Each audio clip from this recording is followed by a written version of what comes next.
Machilipatnam assembly బరిలో రాజకీయం కాకరేపుతుందా?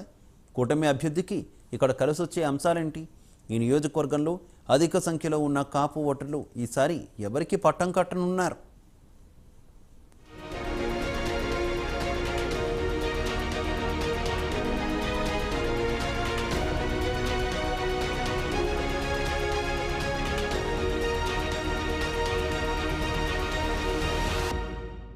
మచిలీపట్నం రాజకీయాలు బందర్ లడ్డు రెండూ చాలా ఫేమస్. ఈసారి బందరు అసెంబ్లీ నుంచి ఎవరు గెలుపు జెండా ఎగరవేయబోతున్నారన్నది ఉత్కంఠగా మారింది. మచిలీపట్నం నుంచి టీడీపీ అభ్యర్థి మాజీ మంత్రి కొల్లు రవీంద్ర బరిలో దిగారు. తెలుగుదేశం బలానికి తోడు జనసేన, బీజేపీలు అదనపు బలంగా ఉన్నాయి. అయితే గత ఎన్నికల్లో ఒక్క ఛాన్స్ అని జగన్ పిలుపునివ్వడంతో ఇక్కడ వైసీపీ అభ్యర్థి విజయం సాధించారు. అయితే 5 ఏళ్ల జగన్ పాలనలో అభివృద్ధి అన్నదే లేకుండా పోయిందని ప్రజలంతా ఆలోచనలో పడిన పరిస్థితి. కూటమి మళ్లీ వస్తే అభివృద్ధి జరుగుతుందన్న ఆలోచనలో ఉన్నారందరూ. ఇంకోవైపు బీజేపీ కూడా కూటమిలో ఉండడంతో అప్పుల పాలైన రాష్ట్రానికి ఎంతో కొంత ఆసరాగా ఉంటుందని నమ్ముతున్నారు. అటు చంద్రబాబు అనుభవం, పవన్ కళ్యాణ్ నిజాయితీ కూటమికి ప్లస్ కానున్నాయి. దీంతో మచిలీపట్నం అభివృద్ధి కోసం కూటమి అభ్యర్థికే ఈసారి పట్టం కట్టే ఆలోచనలో బందరు ఓటర్లున్నట్లు రాజకీయ పరిశీలకులు చెబుతున్నారు.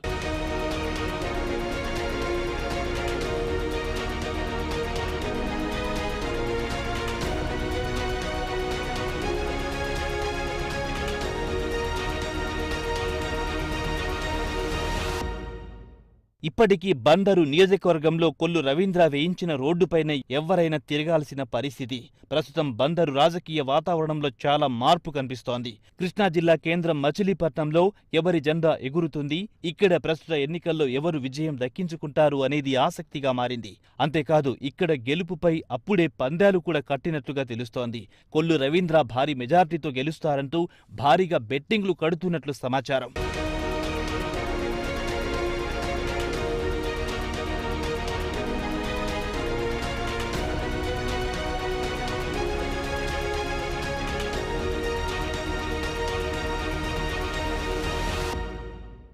రాష్ట్ర విభజన అనంతరం జరిగిన ఎన్నికల్లో తెలుగుదేశం నుంచి కొల్లు రవీంద్ర పోటీ చేసి విజయం సాధించారు. చంద్రబాబు ప్రభుత్వంలో మంత్రిగాను పనిచేశారు. గత ఎన్నికల్లో జనసేన, టీడీపీ విడిగా పోటీ చేయడంతో కొల్లు రవీంద్ర అతి స్వల్ప తేడాతో ఓడిపోయారు. గత ఎన్నికల్లో వైసీపీకి 66,000 ఓట్లు రాగా కొల్లు రవీంద్రకు 62,000 ఓట్లు దక్కాయి. జనసేన దాదాపు 19,000 ఓట్లు చీల్చడంతో ఇక్కడ అనూహ్యంగా వైసీపీ విజయం సాధించింది. నిజానికి 2019 ఎన్నికల్లో కూడా జనసేన, టీడీపీ కలిసి పోటీ చేసి ఉంటే భారీ మెజార్టీతో ఇక్కడ కూటమి గెలుపొంది ఉండేది. అయితే ఈసారి జనసేన, బీజేపీ, టీడీపీ కలిసి పోటీ చేస్తుండటంతో తమదే గెలుపు అన్న ధీమా కొల్లు రవీంద్ర వర్గంలో కనిపిస్తోంది.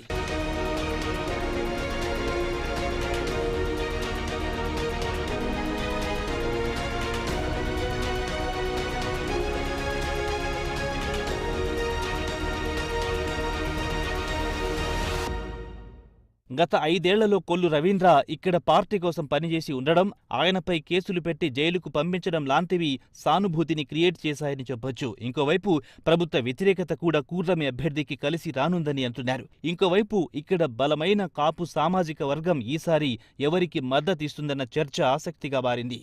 కాపులు ఇక్కడ ఎటువైపు డిసైడ్ అయితే వారిదే విజయం.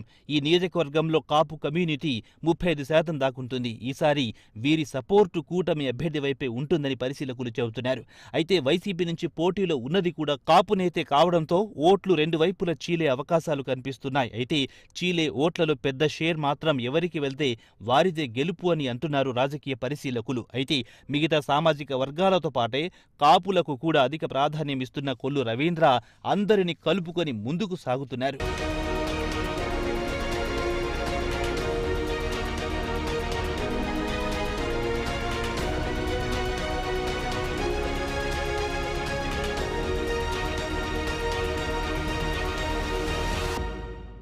గత ప్రభుత్వంలో కొల్లు రవీంద్ర మంత్రిగా పనిచేసి మచిలీపట్నం సెగ్మెంట్ను చెప్పుకోదగ్గ స్థాయిలో అభివృద్ధి చేశారు. రోడ్లు, త్రాగునీరు లాంటి మౌలిక సదుపాయాలను కల్పించారు. ఈసారి కూడా అభివృద్ధికి పట్టం కట్టాలన్న టాక్ స్థానిక ప్రజల్లో వినిపిస్తోంది. ఇక కొల్లు రవీంద్ర బలాబలాలను ఓసారి చూస్తే టీడీపీలో సీనియర్ నేతగా గుర్తింపుండడం, మచిలీపట్నంలో యాక్టివ్ పాలిటిక్స్ చేస్తుండడం, ప్రజలకు, క్యాడర్కు అందుబాటులో ఉండడం ఆయన్ను ప్రజలకు మరింత చేరువ చేశాయి. టీడీపీ కూటమి అభ్యర్థి కొల్లు రవీంద్ర గెలిచేందుకు ఎక్కువగా అవకాశాలున్నాయి ఉన్నాయని చంద్రబాబు చేయించిన సర్వేలోనూ వెల్లడయ్యింది. కొల్లు రవీంద్ర వ్యక్తిగత ఇమేజ్ కూటమి ఇక్కడ గెలిచేందుకు కారణమవుతుందన్న అంచనాలున్నాయి. ఇక బందరు సెగ్మెంట్లో టీడీపీలో పెద్ద గ్రూపులు లేకపోవడం ఆ పార్టీకి అడ్వాంటేజ్ అవుతుంది. పార్టీ మొత్తం కొల్లు రవీంద్ర వెంటే ఉంది.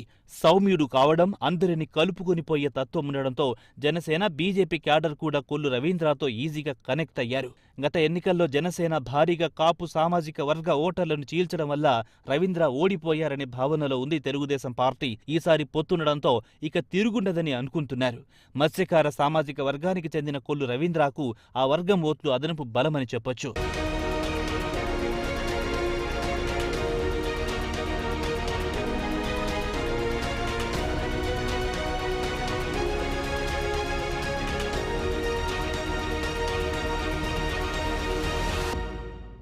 కొల్లు రవీంద్ర సౌమ్యుడు. 5 ఏళ్లు మంత్రిగా ఉన్న ఆయన ఏ ఒక్క ఇతర పార్టీ కార్యకర్త జోలికి వెళ్లలేదు. కానీ వైసీపీ అధికారంలోకి రాగానే ఓ హత్య కేసులో ఆయనను ఇరికించిందన్న అభిప్రాయం స్థానిక ప్రజల్లో వ్యక్తమయ్యింది. దీంతో ప్రజల్లో ఆయనపై సానుభూతి పెరిగింది. తన మంచితనం చేతకానితనం కాకూడదన్న ఉద్దేశంతో కొల్లు రవీంద్ర ఇప్పుడు మాస్ లీడర్గా అవతారమెత్తారు.